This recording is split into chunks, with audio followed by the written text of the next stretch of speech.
ಹೇಗಿತ್ತು super market video? So ಅಲ್ಲಿ ನೀವ್ ಯಾರು ನೋಡಿದಿರಂತ ಪ್ರಾಡಕ್ಟ್ ಗಳ ಜಾಸ್ತಿ ಇತ್ತಲ್ಲ, ಎಲ್ಲ ಕರೆಕ್ಟ್ ಅಲ್ಲ? ನೀವ್ ಯಾರು ನೋಡಿಲ್ಲ ನೀವಂತ ಹೊತ್ತಿದ್ದೀನಿ, ನೋಡಿದ್ದೀರಾ? Hello hello S. ಸೊ ಅಲ್ಲಿ ಇರುವಂತ ವಸ್ತುಗಳು ನೀವು ಯಾರು ನೋಡಿಲ್ಲ, ಇಲ್ಲಿವರೆಗೆ ಯಾರು ಯೂಸ್ ಮಾಡಿಲ್ಲಲ್ಲ, ಎಲ್ಲ ಯೂಸ್ ಮಾಡಿರೋದಲ್ಲ. ಮಾತಾಡಿ ಸರ್, ಓಕೆ ಕೇಳಿಸುತ್ತೆ ನನ್ನ ವಾಯ್ಸ್ ಕೇಳಿಸಿಲ್ಲ, ನಿನ್ಯಾರು ಓಕೆ. ಇಲ್ಲಿ ನೋಡಿರೋಂತ ವಸ್ತುಗಳು ಎಲ್ಲರೂ ನೀವು ಆಲ್ರೆಡಿ ಯೂಸ್ ಮಾಡ್ತಿರೋಂತ ವಸ್ತುಗಳೇ, ಕರೆಕ್ಟ್ ಅಲ್ಲ?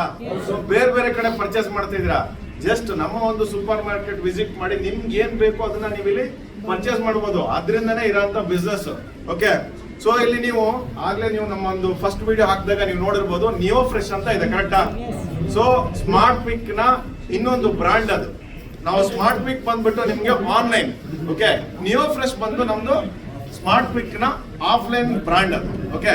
ಸೊ ಕನ್ಫ್ಯೂಷನ್ ಇಲ್ಲ, ನಿಯೋ ಫ್ರೆಶ್ ಮತ್ತೆ ಸೊ ಇದು ಸ್ಮಾರ್ಟ್ ಪಿಕ್ ಎರಡು ಒಂದೇ, ನಮ್ದೇನೆ, ಓಕೆ. ಸೊ ಸಿಂಪಲ್, ನೀವು ಆಲ್ರೆಡಿ ನೀವು ದಿನನಿತ್ಯ ಬಳಸ್ತಿರೋಂಥ ವಸ್ತುಗಳನ್ನ ನಮ್ಮಲ್ಲಿ ತಗೊಳೋದ್ರ ಮುಖಾಂತರ ನೀವೊಂದು ಬಿಸ್ನೆಸ್ ಆಪರ್ಚುನಿಟಿನ ಪಡಿಬಹುದು. ನೀವು ಇಲ್ಲಿ ಯಾವುದೇ ಒಂದು ಬ್ರಾಂಡ್ ಅನ್ನ ಪ್ರಮೋಷನ್ ಮಾಡೋ ಅವಶ್ಯಕತೆ ಇಲ್ಲ. ಎಕ್ಸಾಂಪಲ್, ಬ್ರಾಂಡ್ ನ ಪ್ರಮೋಷನ್ ಮಾಡ್ತಿದ್ರ, ನೀವು ಬೇರೊಂದು ಬ್ರಾಂಡ್ ಅನ್ನ ನೀವು ಯೂಸ್ ಮಾಡ್ತಿರೋದಂದ್ರೆ ಬೇರೆ ಯೂಸ್ ಮಾಡ್ತಿರೋದ ಬ್ರಾಂಡ್ ಅನ್ನ ಬಿಟ್ಟು ಮತ್ತೊಂದು ಬ್ರಾಂಡ್ಗೆ ಜನರನ್ನ ಚೇಂಜ್ ಮಾಡ್ಸೋದು ಕಷ್ಟ, ಕರೆಕ್ಟ್ ಅಲ್ಲ? ಸೊ ಎಕ್ಸಾಂಪಲ್, ನೀವು ಮೈಸೂರು ಸ್ಯಾಂಡಲ್ ಸೋಪ್ ಅಥವಾ ಸಂತೂರು ಯಾವ್ದೋ ಒಂದು ಯೂಸ್ ಮಾಡ್ತಿರ್ತೀರಾ, ಆ ಟೈಮಲ್ಲಿ ನಾನ್ ಬಂದ್ಬಿಟ್ಟು ಇದು ಸುದೀಪ್ ಸೋಪ್ ಅಂತ ಹೇಳಿ ಇದನ್ನ ಯೂಸ್ ಮಾಡಿ, ಇದ್ರಲ್ಲಿ ಅದಿದೆ ಇದ್ರಲ್ಲಿ ಇದೆ, ಎಷ್ಟು ಜನ ಅಕ್ಸೆಪ್ಟ್ ಮಾಡ್ಕೊತೀರಾ? ತುಂಬಾ ಜನ ಫೋರ್ಸ್ಫುಲಿ ಅಕ್ಸೆಪ್ಟ್ ಮಾಡ್ಕೊಂಡ್ರು ನಾಳೆ ಏನ್ ಮಾಡ್ತೀರಾ? ಮತ್ತೆ ನೀವು ಯಾವ ಬ್ರಾಂಡ್ ಅನ್ನು ಯೂಸ್ ಮಾಡ್ತಿದ್ರಾ ಅಲ್ಲಿಗೆ ವಾಪಸ್ ಹೋಗ್ತಿದ್ರಾ. ಇಲ್ಲಿ ತನಕ ಬಿಸ್ನೆಸ್ ಪ್ಲಾನ್ ಅಲ್ಲಿ ಇರ್ಬೋದು ಅಥವಾ ನಮ್ಮ ಲೀಡರ್ ಗಳ ಮಾತಾಡಿದಿರ್ಬೋದು, ಎಲ್ಲೂ ಯಾವ ಬ್ರಾಂಡ್ ಬಗ್ಗೆನೂ ಮಾತಾಡಿಲ್ಲ, ಅಂದ್ರೆ ಬ್ರಾಂಡ್ ಚೇಂಜ್ ಮಾಡಿಸೋದ್ರ ಬಗ್ಗೆ ಮಾತಾಡಿಲ್ಲ. ಅವ್ರು ಮಾತಾಡಿದ್ದೇನಪ್ಪ ಅಂದ್ರೆ, ಆಲ್ರೆಡಿ ನೀವು ಖರ್ಚು ಮಾಡ್ತಿದ್ರ, ಖರ್ಚು ಮಾಡುವ ಒಂದು ಸಿಸ್ಟಮ್ ನ ಬದಲಾವಣೆ ಮಾಡ್ಕೊಳ್ಳಿ. ಯಾವ ಬ್ರಾಂಡ್ ಅನ್ನ ಪ್ರಮೋಷನ್ ಮಾಡೋ ಅವಶ್ಯಕತೆ ಇಲ್ಲ, ಬ್ರಾಂಡ್ ಅನ್ನ ಚೇಂಜ್ ಮಾಡಿಸೋ ಅವಶ್ಯಕತೆ ಇಲ್ಲ. ನಿಮ್ಗೆ ಎಷ್ಟು ಬೇಕೋ ಅಷ್ಟನ್ನ ಪರ್ಚೇಸ್ ಮಾಡಿ. ಇಷ್ಟೇ ಪರ್ಚೇಸ್ ಮಾಡ್ಬೇಕು, 50,000 ತಗೋಬೇಕು, 1 ಲಕ್ಷ ತಗೋಬೇಕು ಹೇಳಿದ್ರ? ಖಂಡಿತ ಇಲ್ಲ. ಸೊ ನಿಮ್ಮ ಮನೆಗೆ ಎಷ್ಟು ಬೇಕೋ ಅಷ್ಟನ್ನೇ ತಗೊಳ್ಳಿ. ಅದ್ರ ಮುಖಾಂತರ ಒಂದು ಬಿಸ್ನೆಸ್ ಅಪರ್ಚುನಿಟಿನ ಇಲ್ಲಿ ಕೊಡ್ತಾ ಇರೋಂಥದ್ದು. ತುಂಬಾ ಜನಕ್ಕೆ ಏನಪ್ಪಾ ಅಂತಂದ್ರೆ ಈ ಒಂದು ಅಂದ್ರೆ ಬಿಸ್ನೆಸ್ ಮಾಡ್ಬೇಕು ಅಂತಿದೆ, ಬಟ್ ಅಷ್ಟು ಕ್ಲಾರಿಟಿ ಇರಲ್ಲ. ಯಾಕಂದ್ರೆ ಫಸ್ಟ್ ಟೈಮ್ ನಾನು ಈ ಬಿಸ್ನೆಸ್ ಪ್ಲಾನ್ ಕೇಳಿದಾಗ ನನಗೂ ಅಷ್ಟೇ ಅಷ್ಟೊಂದು ಕ್ಲಾರಿಟಿ ಇರಲಿಲ್ಲ. ಸೊ ನಾನೇನ್ ಮಾಡಿದೆ ಅಂತಂದ್ರೆ, ನನ್ನ ಸೀನಿಯರ್ ನಂಗೆ ಬಿಸ್ನೆಸ್ ಬಗ್ಗೆ ಹೇಳಿದ್ರು, ರಾಹುಲ್ ಶರ್ಮಾ ಅಂತ ಹೇಳಿ, ಅವ್ರ ಜೊತೆ ಇನ್ನೊಂದು 10 ನಿಮಿಷ ಟೈಮ್ ನ ಸ್ಪೆಂಡ್ ಮಾಡಿದೆ. ಸೊ ಅವರು ಆ ಬಿಸ್ನೆಸ್ ಬಗ್ಗೆ ನನ್ನ ಹತ್ರ ಇರೋಂಥ ಎಲ್ಲಾ ಕ್ವಶನ್ಸ್ ಅವ್ರು ಆನ್ಸರ್ ಮಾಡಿದ್ರು. ಸೊ ಈ ಬಿಸ್ನೆಸ್ ನ ನಾನು ಸ್ಟಾರ್ಟ್ ಮಾಡಿದೆ, ಓಕೆ.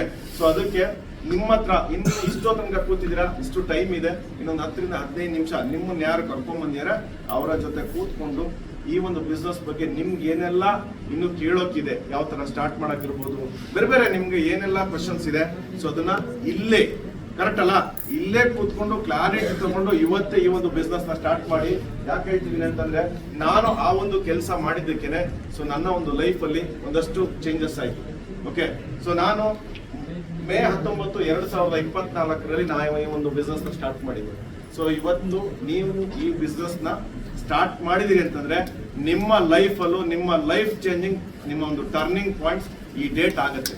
ಸೊ ಅದಕ್ಕೋಸ್ಕರ ಫೆಬ್ರವರಿ 1, 2026 ಯಾರೆಲ್ಲ ಇವತ್ತು ಈ ಒಂದು ಬಿಸ್ನೆಸ್ ಅಪರ್ಚುನಿಟಿ ತಿಳ್ಕೊಳಕ್ ಬಂದಿದ್ರ, ನಿಮ್ಮೆಲ್ರಿಗೂ ನಿಮ್ಮ ಲೈಫ್ ಅಲ್ಲಿ ಒಂದು ಚೇಂಜ್ ತರುವಂತ ಡೇಟ್ ಆಗ್ಲಿ ಅಂತ ಹೇಳ್ತಾ, ಸೊ ಇಂಥ ಒಂದು ಗ್ರೇಟ್ ಆಪರ್ಚುನಿಟಿ ಕ್ರಿಯೇಟ್ ಮಾಡಿದಂತ ನಮ್ಮ ದೀಪುಗೌಡ ಸರ್ಗೆ ಥ್ಯಾಂಕ್ ಯು ಹೇಳ್ತಾ, ಅದೇ ತರ ಇಂಥ ಒಂದು ಗ್ರೇಟ್ ಆಪರ್ಚುನಿಟಿನ ನನಗೆ ತಿಳಿಸಿದಂತ ನಮ್ಮ ರಾಹುಲ್ ಶರ್ಮಾ ಸರ್ಗೂ ಥ್ಯಾಂಕ್ ಯು ಹೇಳ್ತಾ, ಅದೇ ತರ ನನ್ನೆಲ್ಲ ಬಿಸ್ನೆಸ್ ಪಾರ್ಟ್ನರ್ಸ್ಗೂ, ನನ್ನೆಲ್ಲ ಲವ್ಲಿ ಲೀಡರ್ಸ್ಗೂ ಥ್ಯಾಂಕ್ ಯು ಹೇಳ್ತಾ ನನ್ನ ಮಾತನ್ನ ಮುಗಿಸ್ತೇನೆ. Thank you Sudeep sir, Uday Shetty sir, thank you so much. ಹಾಗೆ ಸ್ಟೇಜಲ್ಲಿ ಇದ್ದೀವಿ ಕೂಡ. ಸೊ ಲಕ್ಕಿ ಡ್ರಾ ಇದೆ, ರೈಟ್ ಸರ್? Okay okay,